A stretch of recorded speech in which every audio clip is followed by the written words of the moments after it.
all the eminent speaker, chief guest, chief patron and convener, faculties, students, and also to all the participants of today's webinar on National Education Policy 2020, reflecting on the areas of school education, teacher education, and higher education.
A very good morning and hearty welcome to all the eminent speaker, chief guest, chief patron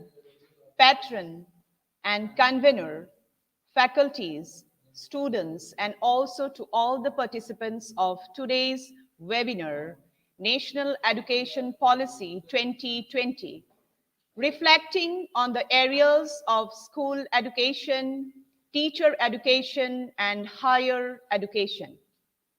First of all, I pray to Almighty to bestow His blessings so that we can accomplish this webinar successfully.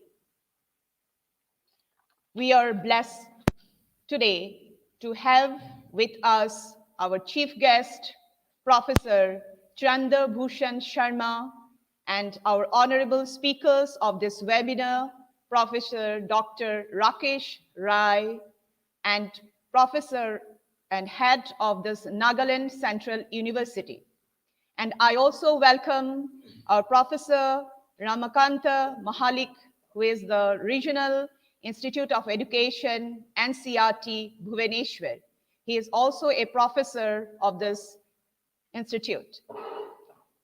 We are also honored to have with us our chief patron, who is also the chairman of this institute, Mr. Jayanta Kumar Chakravarti. It's also our proud privilege to have with us the patron of this webinar, Dr. Dhirendra Kumar Mahapatra, who is also the director of Rajendra Academy for Teachers Education. I also welcome the convener of this webinar, Professor Dr. B.C. Swine, who is also the principal of Rajendra Academy for Teachers Education. We all faculties of Rajendra Academy for Teachers Education really delighted and honored to conduct this webinar on National Education Policy 2020. Our institution provides a variety of teacher education courses, that is MEd, BEd, and DLEd, to cater to the training needs of the aspirant teachers. This institution has been functioning since 2009 with recognition of NCT and affiliation from WBU TTEPA, University of Bardhaman, and WBB-PE. We also provide the coaching for the NET, SET, and TET for our students. Well, I'm going to decode a few lines on this National Education Policy 2020. If we go through the history of National Education Policy, we can see that no change was made for the last 34 years. Therefore, this National Education Policy 2020 is a reformatory and historic movement for the people across India. It's very true that if we see the education system of the other country, that is UK, USA, it's a far different and is really enhanced and upgraded, which emphasize on the theoretical with practical knowledge. But this new education policy 2020, the government has really taken initiative, emphasize on the theory and also the practical aspects. It was also designed to eradicate the rote learning, and it has been tried to move 50% of the people towards higher education. So if we see the structure, it's a really very amazing. The structure that is 5 plus 3 plus 3 plus 4, which really in the initial 5 years, where the emphasis was being given on the language development. And after this 3 years, that is given emphasis on the fundamentals and the basic. And the next 3 years, it has given emphasis on the different subjects with vocational courses plus coding.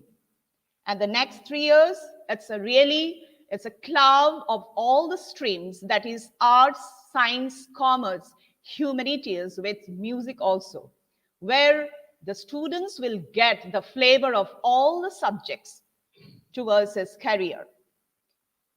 NEP 2020 is a welcoming change in the system of education, where focus is primarily drawn for the holistic and all-round development of the students, which has to brought in spatially considering the global changes.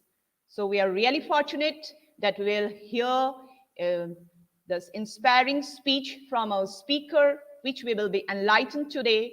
So now I would like to welcome the convener of this webinar and who is also the principal of our institute, Professor Dr. B.C. Swain. Sir, please.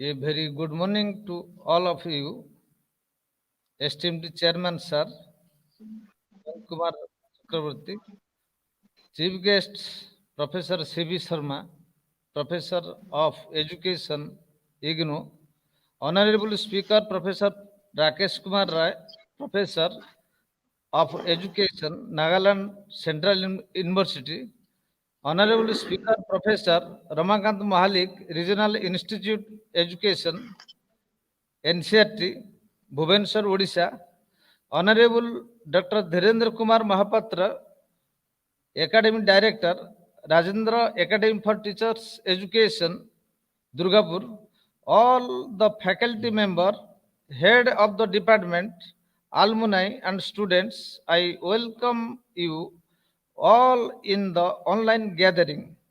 It is a privilege for us to share the perception, views and strategy of national new educational policy with the educationists, administrator and policymakers. Really, new education policy 2020 is a true agent of change and the key to creation, application and expansion of new idea for skill-based education. Atma-Nirbharshil Bharat and sustainable human resource development.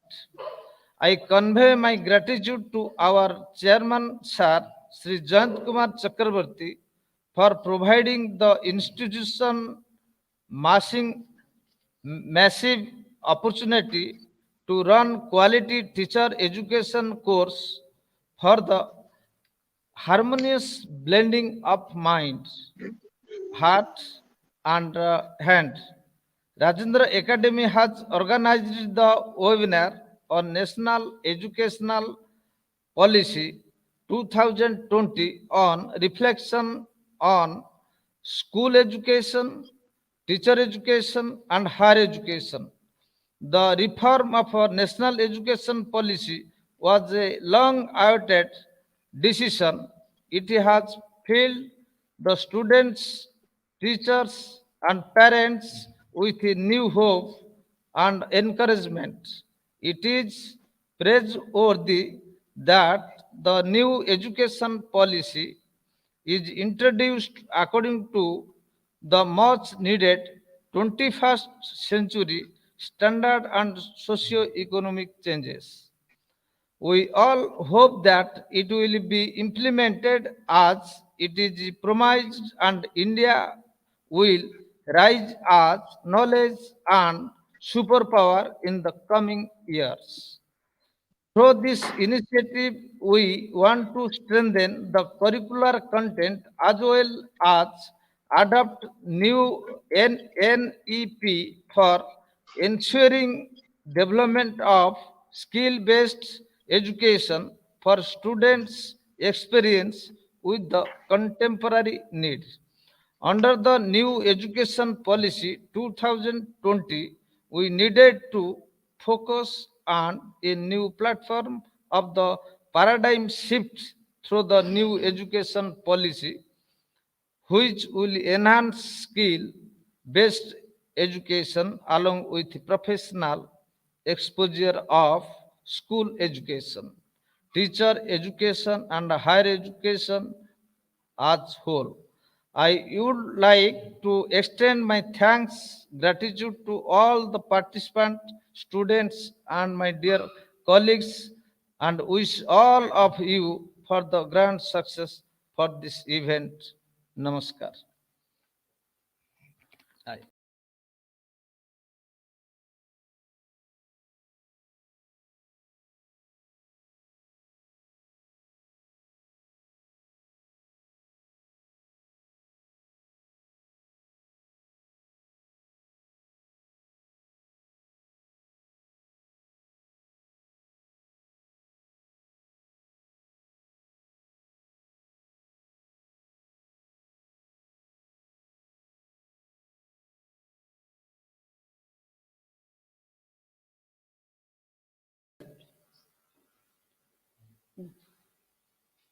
Very good morning, sir, and welcome you again in this institute.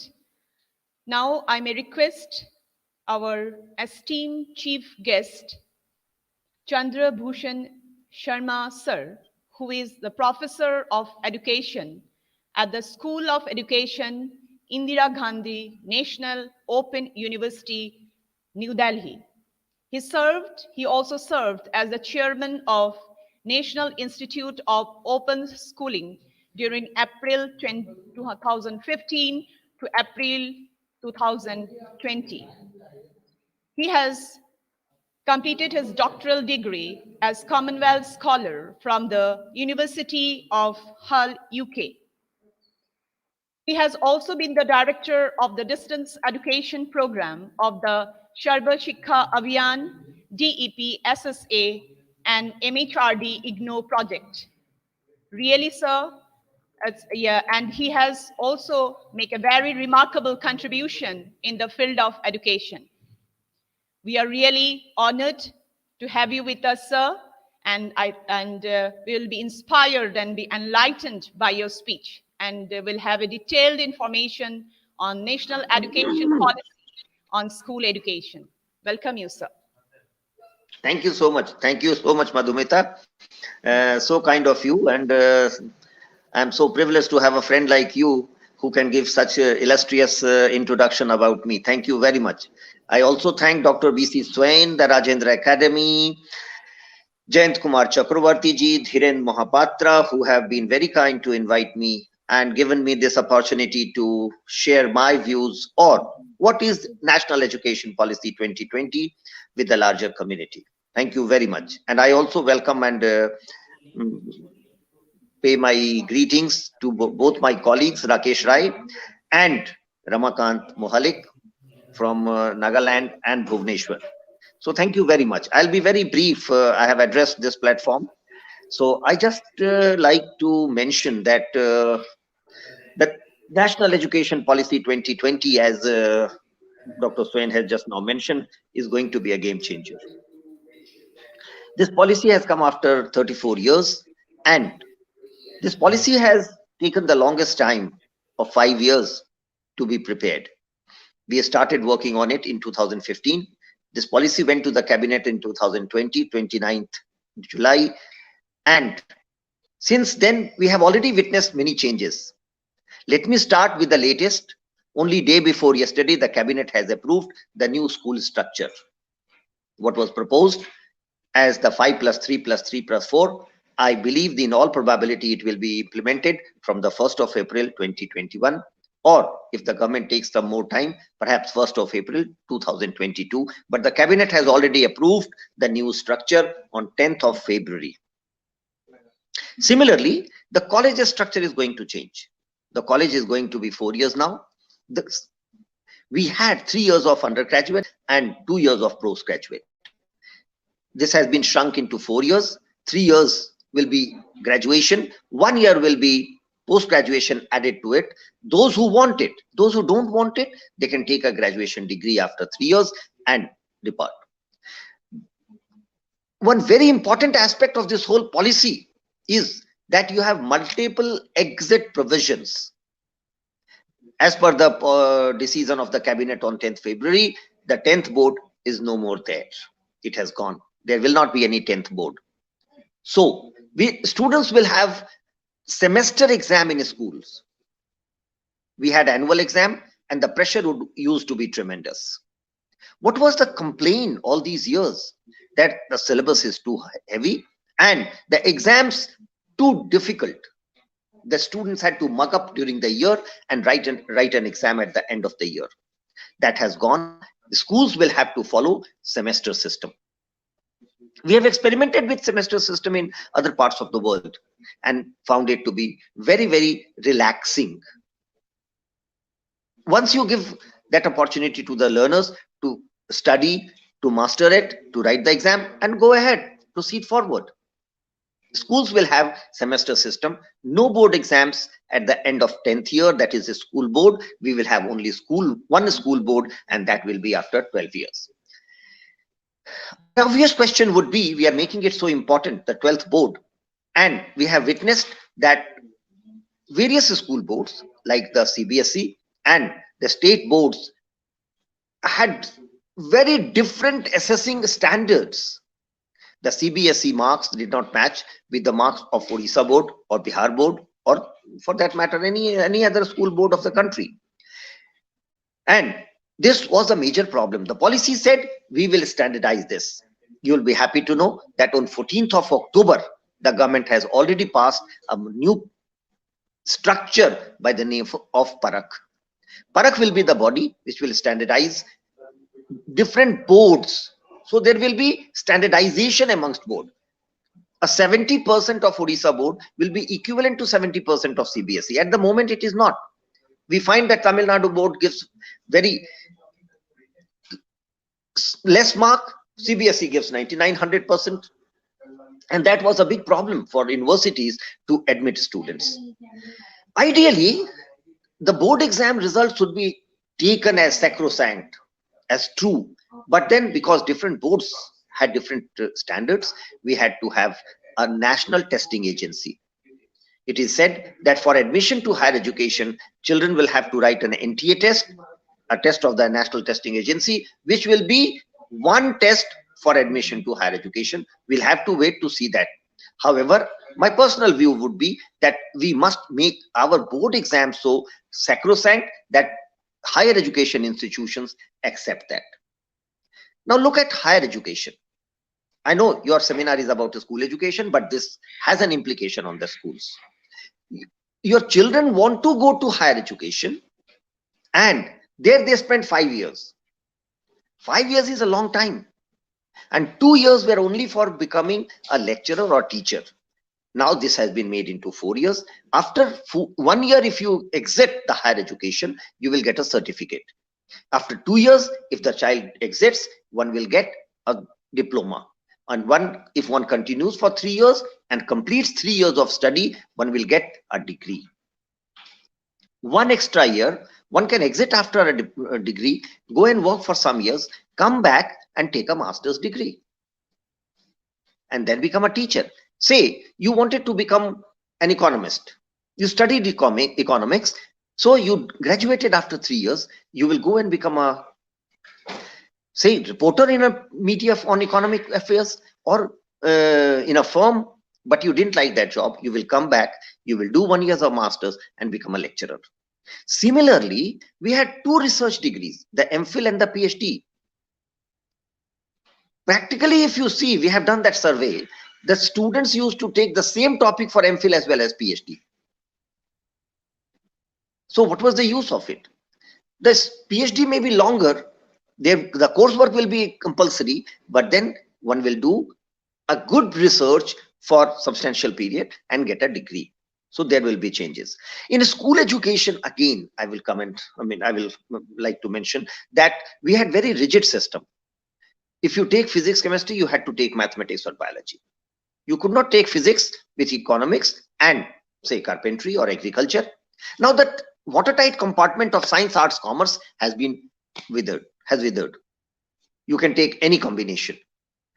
First. Second, you can also take vocational courses, co-curricular courses as your subject. So why not permit a girl to study dancing alongside mathematics if she likes, or economics if she likes, and also perhaps data entry because she likes computer. So she may be good in mathematics, so do mathematics, then data entry operation and dancing as a subject. Why not? Or physics if she likes to understand how sound works. So she studies physics, then dance and music. These are good combination. We have been complaining that we don't have Olympiads. We don't get medals at the Olympics. We pushed every child into very strict, watertight compartments of art, science, commerce, and that is why our children could not experiment with. I will invite you to hear what Prime Minister said in the Parliament yesterday in reply to the President's address. Very, very relevant. He said, countries which have become stagnant, like water, stagnant water starts stinking. When the water flows, it gives you good results. Don't go by what is stagnant. Status quo. Don't go by status quo. Experiment, change. You may fail at times. That is what the Prime Minister said. And very relevant. This is most relevant in education. You must experiment in education. 5 years, 10 years down the line, we may feel that our experiment with the NEP 2020 was not very sound. We will review and we will change. And that is why the last line of the National Education Policy says in 2040, we'll have a new committee which will review the National Education Policy 2020. First 5 years, we'll introduce all the changes. I have been telling since 29th July, do you want to be a change agent or you want to be a critic? Do you want to sit on the fence and say nothing changes? So many policies have come, nothing changed. So what will happen now? Are you going to be one of those, or are you going to be a partner in the change process? See, on the 14th of October, as I mentioned, Parak has been created. A new scheme has already been launched for teacher training. What was said in the policy that we will start a new 4-year B.Ed program, and we will revamp our schooling, that is 5 plus 3 plus 3 plus 4. So everybody said, from where will the money come? For 5 years, that is adding Anganwadi or play school to the existing school, from where will the money come? On the 14th of October, the cabinet note that was passed, 52% of the budget of this new thing, the new addition of 3 years, from 3 to 6 years, is going to come from the central government. 15% of this total cost is going to come from the World Bank, and rest will be shared by the states. So you can very well believe that the foundation that has been added, 5 years of foundation or 3 years of new years, will be funded well. Already a committee of Ministry of Education, Ministry of Women and Child, Ministry of Tribal Affairs and Ministry of Health has already been created, and that committee is working on how to make this possible. How to make this possible. So you can understand the government is already working on the provisions that have been made in the policy, and it's going ahead with it. For the higher education, the University Grants Commission will be changed. For our purpose, who are educators and teacher educators, the National Council for Teacher Education will be wound up, closed down. It has not done a good job. It has become a very corrupt body. The policy itself says there are 10,000 colleges across the country who hand over degree for money. That is a very bad reputation for a country. If we are producing teachers or selling teaching degree to teachers or would-be teachers, then what would be the fate of schools? Now, we have already pumped in large number of teachers who are undeserving into the system. What will happen? We have made a provision of continuous professional development. First, the new ones who will come, we will have to do a 4-year B.Ed program. They will have to undergo, and what has been said, that these will be multidisciplinary colleges, not single discipline colleges. We will have to have now multidisciplinary colleges. So these colleges will have to either start new departments or merge with the other departments or existing departments, colleges, so that your teachers are not cocooned. They have understanding of the larger academic scenario. 1 and 2, every teacher will have to do 50 hours of continuous professional development. We once get a degree for B.Ed degree, we teach for our life. We are not aware of the changes in the discipline, the new pedagogy, the new experiments and their findings. So what is required is that every teacher does self-development every year. This is not an area where you have learned driving, so you will keep driving all your life. No, you must update yourself. So that new thing has come and the government is working on it. The NCRT is designing and developing the curriculum for it, and the policy itself says this will be provided through online platform. So teachers should be ready to do online courses every year for 50 hours. So they do professional development every year without leaving their own school or place. The obvious question that will be asked is that from where will the teachers get time, because they are all the time put into one or the other job of election duty, cattle counting, polio vaccination. The policy itself says they will not be engaged for these things. I believe this needs to be repeated on various platforms so that all the teachers know what are their rights and privileges. Only then they will be able to do the job well. This policy, I believe, changes the scene for the first generation learners. I must have mentioned in my last speech that a large number of children remained out of school or were pushed out of the school because they were not provided education in mother tongue. It is very, very important. Children come to school, there is a big transition from home to school, and they are displaced, they don't feel at home, and at the top of it, a language which they don't understand. Government has already worked on it. The states have already identified the languages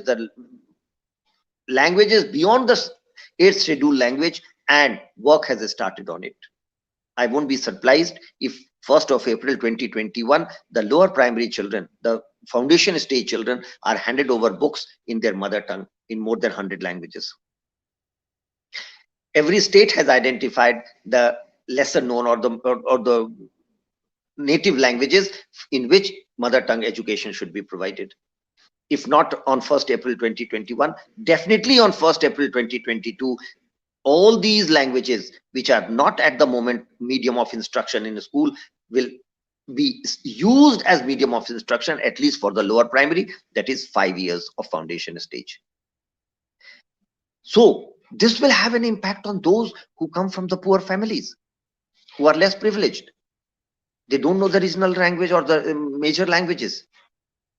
They will be retained in the school. Today we have about 34 crore children in the school. We expect about 5-6 crore will be added who are out of school. The policy itself says 3.33 crore children are out of school between the age of 6 and 14. We did a survey and we found that there were 6 crore children, 2 crore children out of school from the primary classes, that is 6 to 14 years in 2015. This should not happen. This will not happen. This policy will change the face of country. I'm sure you will debate all these issues. What I will definitely request, most people debate or discuss policy without reading the policy. You may not be interested in higher education, but it's a small policy. The shortest policy after Macaulay. Macaulay is 9 pages. This is just about 60 pages and 25 pages on a school education. I will invite every participant here to read the National Education Policy 2020 and give your critique. I don't think it's a time to give your critique. Be ready to be part of it. See where you can chip in, where you can contribute in implementing the plan. Because what I have found that people still think that they will give more suggestions. We had asked for suggestions. We had more than 2 lakh suggestions from the country, and we worked on it and we made the changes. That is why you will find that it is not Subramanian Committee report. It is not Kasturi Rangan report. It's a completely new policy which has emerged through all the 33 themes that were identified in 2015, then the Subramanian Committee report, and then the Kasturi Rangan report. It is not Kasturi Rangan report. It's a Government of India document policy that has come. I will once again thank you all for for inviting me and giving me this opportunity to interact with you, and wish you all the best and look forward to your document that you come out with, and say where you would like to contribute and how you would like to contribute, because this is not the time to make a critique of it. It's a time to say how I will contribute to making this policy effective, implemented, because if you wait for 1 year, perhaps everything will be implemented. This will be one policy where 2025 nobody will say क्या होता है जब एक policy आती है, क्या change होता है, क्या इंप्लीमेंट होता है, इंप्लीमेंट तो कुछ होता नहीं है। मैं आपको बोलना चाहूंगा कि ये पॉलिसी 2025 तक पूर्ण रूप से इंप्लीमेंट कर दी जाएगी, तभी ये पॉलिसी इतनी छोटी है और इतना इफेक्टिव है। उन लोगों के लिए है जो छूट गए, जो बिछड़ गए, जो शिक्षा से जुड़ नहीं पाए, और हमारी शिक्षा उसी रुके हुए पानी की तरह हो गया जो सड़ने लगा था। इसको बदलने की जरूरत थी, अब ये बहेगा और हम एक शुद्ध गंगा बना करके भारत माता को एक नई दिशा देंगे और एक नए भारत को देखने का इंतजार करेंगे। आप सबको पुनः एक बार बहुत बहुत बधाई, शुभकामनाएं कि आपने इस विषय को चुना है, उस पर आप चर्चा कर रहे हैं, और मैं आपके डॉक्यूमेंट का जो सजेशंस नहीं होगा, ये कहेंगे कि राजेंद्र एकेडमी कहां अपना योगदान देना चाहेगा, ऐसे एक डॉक्यूमेंट का मैं इंतजार करूंगा। बहुत बहुत आभार, बहुत बहुत धन्यवाद, नमस्कार।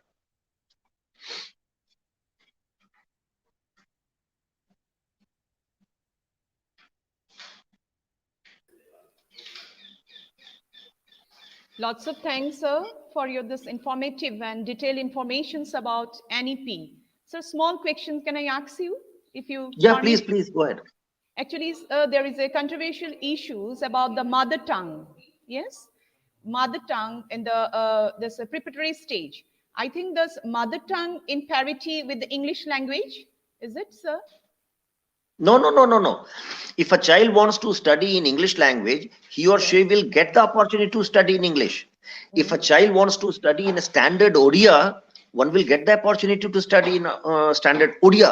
But what about those who live in Odisha but speak Santhali? You have a large number of Santhali speakers. You have large number of Khadiya speakers in Odisha. What about them? Their language is not Odia. Why deprive them? So those who want to study in English will study English.